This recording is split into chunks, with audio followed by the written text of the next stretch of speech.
You ask Tiger to calculate. This deals with finding the midpoint between 2 points.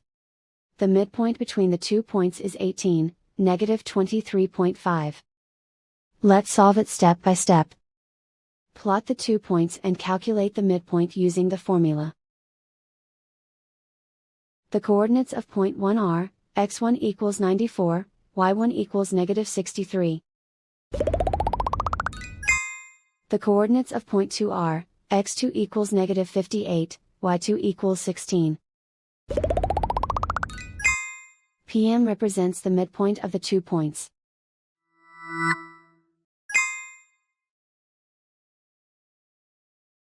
Use the x values in the midpoint formula to find the midpoints x.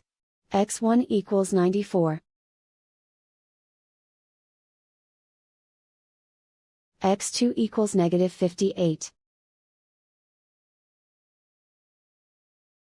Simplify the arithmetic.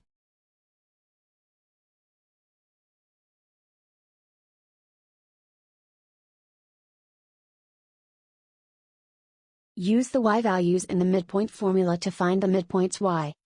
y1 equals negative 63.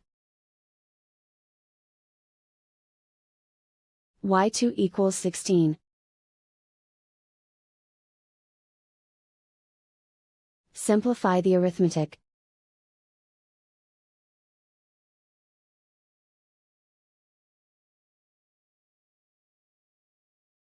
And so, the midpoint is 18, negative 23.5.